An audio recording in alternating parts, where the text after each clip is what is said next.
नमस्कार, मी अनुश्री करंदीकर. आपला विशेष कार्यक्रम आज आपण घेऊन आलो आणि त्याच्यात आपण बोलणार आहोत तो म्हणजे दख्खनचा उठाव, सहकाराची मुहूर्तमेढ. आणि या कार्यक्रमात आपल्यासोबत आपल्याशी चर्चा करण्यासाठी असणार आहेत ते म्हणजे श्री विद्याधर अनास्कर सर. सर, कार्यक्रमात तुमचं अगदी मनापासून स्वागत. नमस्कार. नमस्कार मॅडम. श्री विद्याधर अनास्कर सर हे महाराष्ट्रातील सहकार क्षेत्रातील तज्ज्ञ म्हणून ओळखले जातात. महाराष्ट्र राज्य सहकारी बँकेचे ते यशस्वी प्रशासक म्हणून सर्व परिचित आहेतच. राज्य सहकारी बँकेला मोठ्या आर्थिक तोट्यातून विक्रमी नफ्याकडे नेण्याचं आर्थिक कौशल्य ते दाखवलेलं आहे. त्याचबरोबर आर्थिक शिस्त कठोरपणे राबवणारे विद्याधर अनास्कर यांच्यातील याच वेगळेपणामुळे देश पातळीवर देखील ओळखले जातात. मोडीत निघणाऱ्या सहकारी संस्थांना नवसंजीवनी देण्याची त्यांच्यातील क्षमता ओळखून नुकतंच मुख्यमंत्री देवेंद्र फडणवीस यांनी नागपूर जिल्हा मध्यवर्ती सहकारी बँकेवर प्रशासक म्हणून राज्य सहकारी बँकेची निवड केली आहे. आणि देशातील सहकारात एका संस्थेवर दुसऱ्या संस्थेची प्रशासक म्हणून निवड करण्याची ही पहिलीच वेळ आहे. व्यक्ती केंद्रित राजकारणाची चौकट ओलांडून विकासात्मक दृष्टीनं सहकाराला संजीवनी देणारी मोजकीच नावं आज देशात डोळ्यासमोर येतात आणि त्यापैकीच विद्याधर अनास्कर हे नाव अतिशय वरच्या क्रमांकावर घेतलं जातं. आजचा विषयही सहकाराला वेगळ्या उंचीवर नेणारा निवडला आहे आणि त्यासाठीच सर वेळात वेळ काढून आज आपल्या सोबत आलेले आहेत. त्यामुळे आपण थेट त्यांच्याकडे जाणार आहोत आणि आजच्या अतिशय महत्त्वाचा विषय आणि वेगळा विषय याला सुरुवात करणार आहोत. तर विषय म्हणजे समजून घेतलाच असेल आपण, दख्खनचा उठाव, सहकाराची मुहूर्तमेढ. नेमका विषय काय आहे आपण थेट सरांकडे जाऊया. सर, जसं आपण आता म्हणतोय की दख्खनचा उठाव आणि ही मुहूर्तमेढ कुठेतरी रोवली गेली, याचा संबंध साधताना मला तुम्हाला प्रथम हेच विचारायचंय, 12 मे 1875 या दिवशी हा दख्खनचा उठाव झाला आणि आता म्हणजे आपण 12 मे 2025ला 150 वर्ष या उठावाला पूर्ण होत आहेत. तर नेमक्या तुमच्या भावना याविषयी काय आहेत थोडंसं सांगाल? यामध्ये मॅडम तुम्ही म्हणलं ते योग्यच आहे. आज 150 वर्ष होत आहेत. सावकारांच्या जाचाला कंटाळून किंवा सावकार ज्या पद्धतीनं शेतकऱ्यांना नागवायचे त्याला कंटाळून खरं सहकाराचा उदय झाला, तो उठाव झाला. पण आज त्याला 150 वर्ष झाली.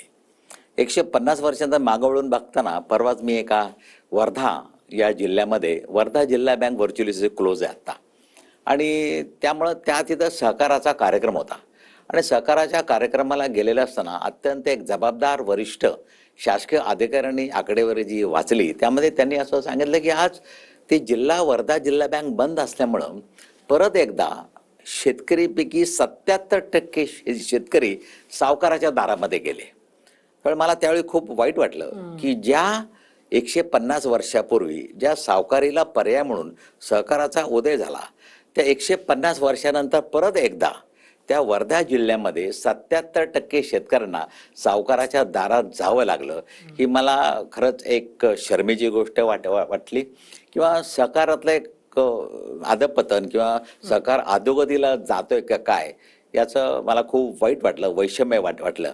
आज माझी भावना अशीच आहे की ज्या कारणाकरता त्यावेळी तो उठाव झाला आणि सहकाराची मुहूर्तमेढ राहवली गेली, तर सहकार जगला पाहिजे, सहकार वाढला पाहिजे, सहकार टिकला पाहिजे.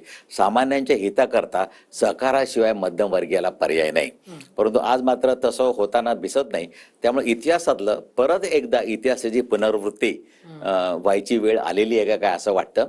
किंवा परत सहकाराचं परिवर्तनाची चळवळ सुरू होण्याची गरज आहे असं मला मनापासून या निमित्ताने मनापासून वाटतं मला.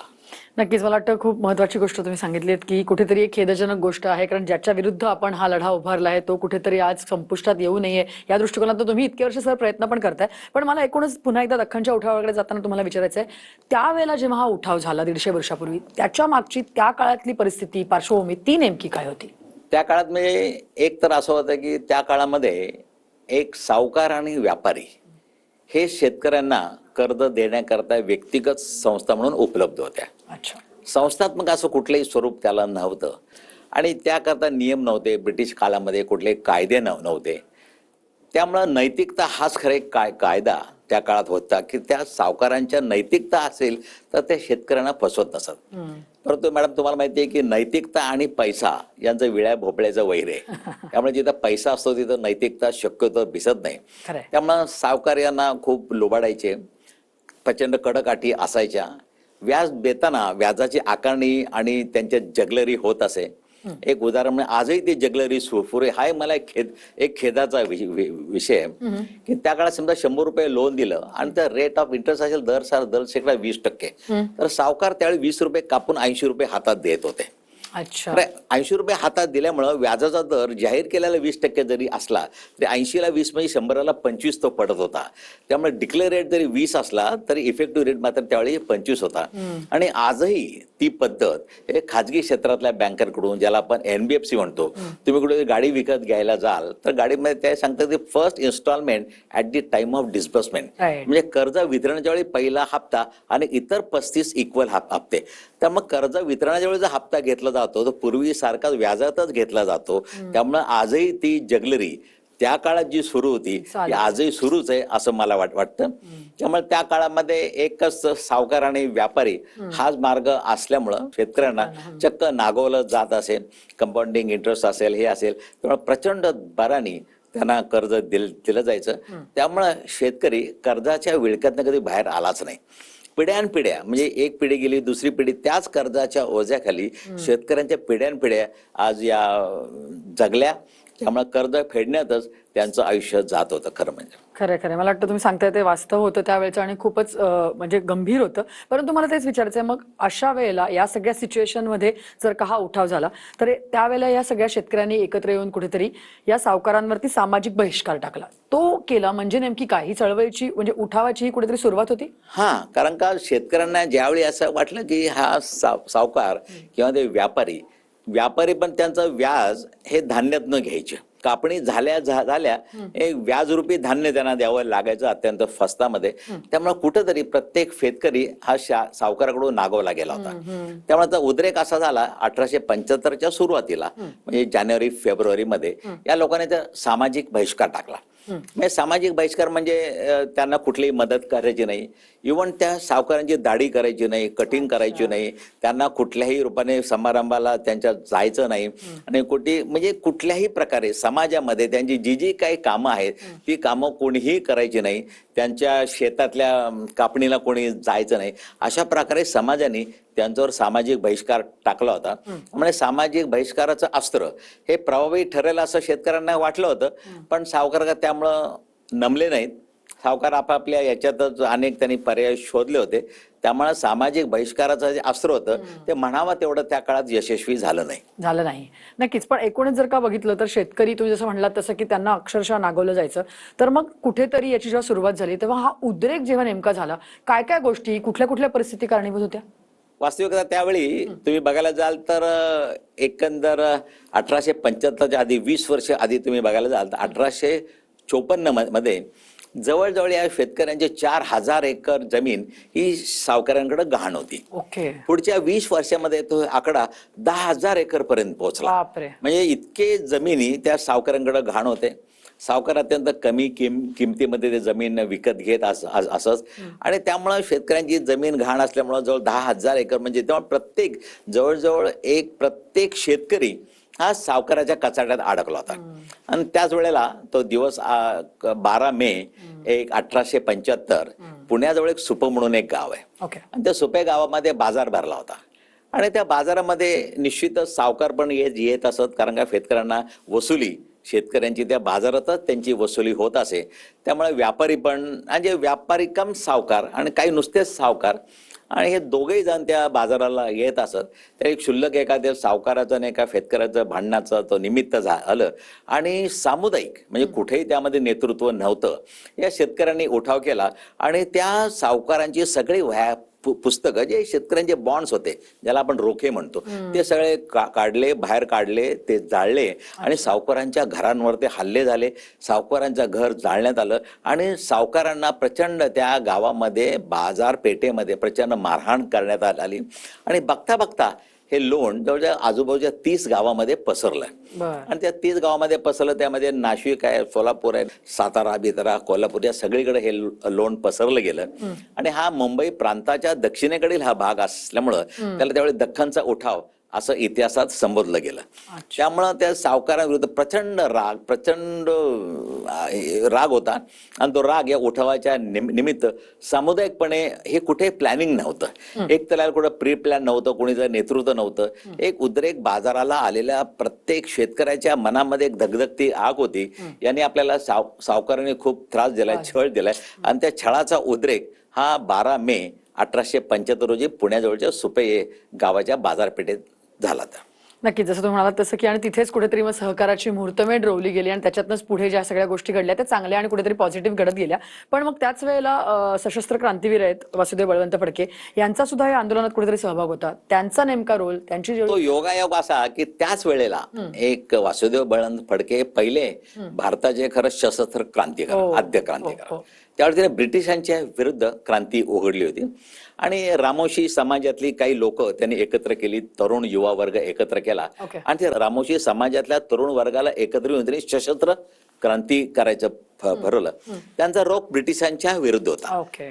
ब्रिटिशांच्या गाड्या, पैसे नेऊन येणाऱ्या मालगाड्या वगैरे किंवा हे त्याच्यावर हल्ले करायचे आणि ते पळवायचे आणि गरिबांमध्ये वाटायचं, असं रॉबिनहुड पद्धतीने त्यांचं ते काम होतं.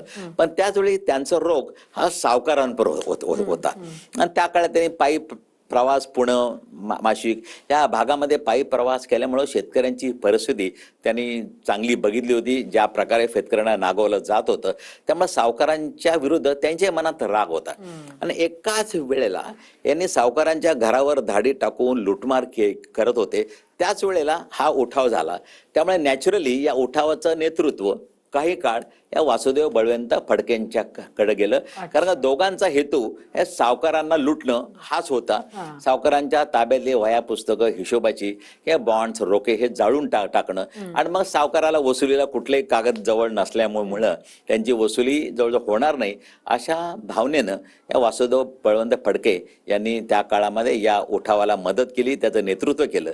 त्यांचं इथे एक लोणीकंद म्हणून एक पुण्याजवळ एक गाव आहे, तिथं त्यांचं वासुदेव बळवंत फडकेंचं एक सेंटर होतं की ज्याला आपण मुख्यालय असं म्हणतो. त्या मुख्यालयातनं हे सगळ्या गोष्टी चालायच्या. ओके. पण त्याच्यानंतर वासुदेव बळवंत फडके यांना एका घरभेदी माणसांनी टीप दिल्यामुळे म्हणा ब्रिटिशांनी 1879ला 19 साली अटक झाली आणि त्यांना ज्या तुरुंगामध्ये अत्यंत हाल अपेक्षेने 1883 मध्ये त्यांचा मृत्यू झाला. त्यामुळे काही काळच या वासुदेव बळवंत फडकेंनी या दख्खनचं उठावाचं नेतृत्व केलं असं म्हणावं लागेल. नक्की, जसं हे नाव मोठं आहे तसंच न्यायमूर्ती महादेव गोविंद रानडे यांची भूमिका सुद्धा खूप महत्वाची आहे सहकार्याच्या संपूर्ण चळवळीत. हा, हे खूप महत्वाची आहे. कारण का न्यायमूर्ती रानडे हे पुण्याचे आणि पुण्यामध्ये पुणे सार्वजनिक सभानं जे विचार मंच होता आणि त्या विचार मंचाचं काम असं होतं की निरनिळ्या तत्त्वज्ञानी लोकांना एकत्र बोलवायचं आणि समाजामध्ये जे काय असंतोष आहे, जे काय प्रश्न आहेत ते प्रश्न चर्चेला घ्यायचे. आणि ही जी सार्वजनिक सभा हे ब्रिटिश सरकार आणि जनता यांच्यातलं मध्यस्थ म्हणून, दुवा म्हणून ते काम बघत होते. त्यामुळे त्यांनी देखील त्यांना हे कळलं की ज्या प्रकारे शेतकऱ्यांचं शोषण होत होतं सावकारांकडून, त्यांनी देखील या न्यायमूर्तींनी या उठावाला पाठिंबा दिला आणि त्यांनी सरकारपुढे हे सगळं मांडलं. आणि सरकारपुढे मांडल्यानंतर त्यांनी सरकारला आग्रह धरला, यामध्ये कुठेतरी कायदा आला पाहिजे, कुठेतरी काहीतरी रिस्ट्रिक्शन आलं पाहिजे, सावकारांच्या व्याजदराच्या आकारणीला काहीतरी मर्यादा पाहिजे. मग सरकारने पण त्या काळामध्ये डेक्कन रायट कमिशन स्थापन केलं. त्या डेक्कन रायट कमिशनचा तो अहवाल आला आणि अहवाल आल्यानंतर ॲग्रिकल्चर रिलीफ ऍक्ट नावाचा ऍक्ट आला आणि त्यामध्ये न्यायमूर्ती रानडेंनी सगळ्यात महत्वाचं म्हणजे त्या काळामध्ये सावकारांच्या या जुलमी हे काही राजवट होती, जे काही हे त्याला पर्याय म्हणून सहकाराचा त्यांनी पुरस्कार केला. आणि इथं खरं म्हणजे सहकाराची मुहूर्तमेढ रोवली गेली असं म्हणायला हरकत नाही. म्हणजे त्या काळात विधानसभेमध्ये त्या काळात की सहकारी कृषी बँक नावाचं विधेयक पण आलं होतं या न्यायमूर्तींच्या काळामध्ये आणि त्यामुळे तिथं पहिल्यांदा सहकाराला सुरुवात झाली, चालना मिळाली असं म्हटल्याचं वावगं होणार नाही. नक्कीच नक्कीच. आपण एकूणच सर जसं बघितलं दख्खनचा उठाव आपण पूर्णपणे बघितला आणि आतापर्यंत आपण जसं आलोय की सहकाराची मुहूर्तमेढ कुठेतरी रोवली गेली. हा सगळा प्रवास पुढे कसा चालू राहिला या अनुषंगाने आपण चर्चा पुढे चालू ठेवूया सर. परंतु इथे वेळ झाली एका छोट्याशा ब्रेकची. तुम्ही कुठे जाऊ नका, पाहत राहा TV9 मराठी.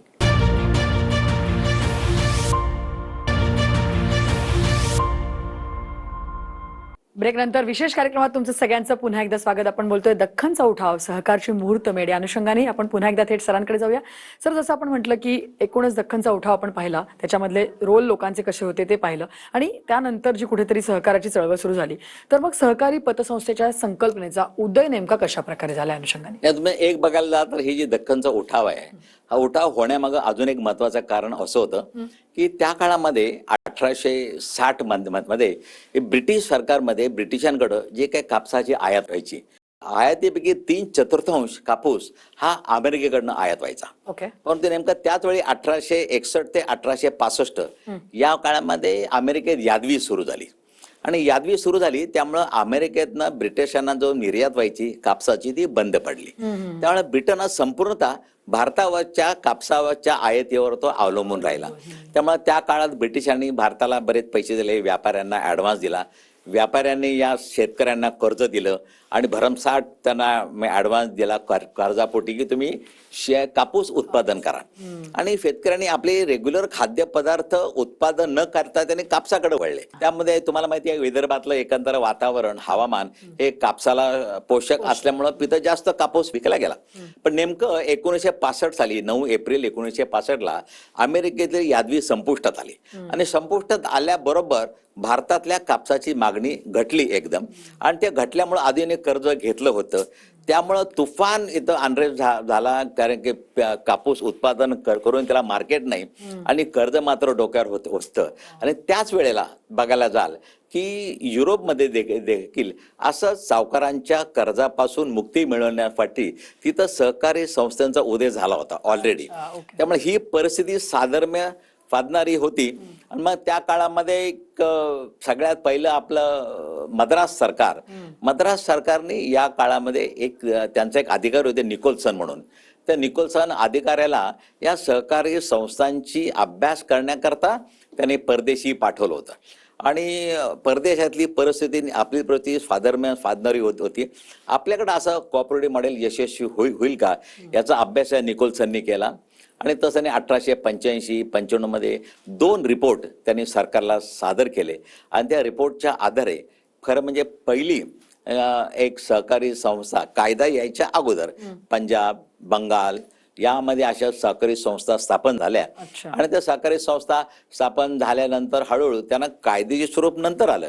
तर सहकारी संस्था आधी स्थापन झाल्या. म्हणजे पूर्वीच्या काळी आपले बिशी नावाचा एक प्रकार होता खेडेगावामध्ये. कॉमन हॉस्पिटलमध्ये लोकांनी पैसे टाकायचे आणि स्वतःला ज्याला गरज आहे त्यांनी ते पैसे उचलायचे आणि त्यातला जो काही डिस्काउंट असेल तो बाकीच्यांनी वाटून घ्यायचा. तर या अशा प्रकारचं या संस्थांचं रूपांतर पुढं सहकारी संस्थांमध्ये झालं. तर मद्रासमध्ये पहिल्यांदा याला चालना मिळाली आणि निकोलसन यांच्या शिफारशीनुसार त्या संस्था तिथं स्थापन झाल्या खऱ्या म्हणजे. नक्कीच. म्हणजे एकूणच जर बघितलं तर ही चळवळ प्रथम मद्रासमध्ये राज्यात सुरू झाली असं म्हणायला हरकत नाही. पण मग सर एकूणच या दख्खनच्या उठावानंतर आणि प्रत्यक्ष सहकार कायदा येणं ह्याच्यामध्ये साधारण 25 वर्षाचा कालावधी निघून गेला. त्याविषयी मग काय सांगाल एवढा वेळ? आता यामध्ये दख्खनचा उठाव झाल्यानंतर तुम्हाला माहिती आहे की ज्युडिशरी खूप स्लो आहे. आपल्याकडे ब्रिटिशांच्या काळापासून ते स्लो आहेत.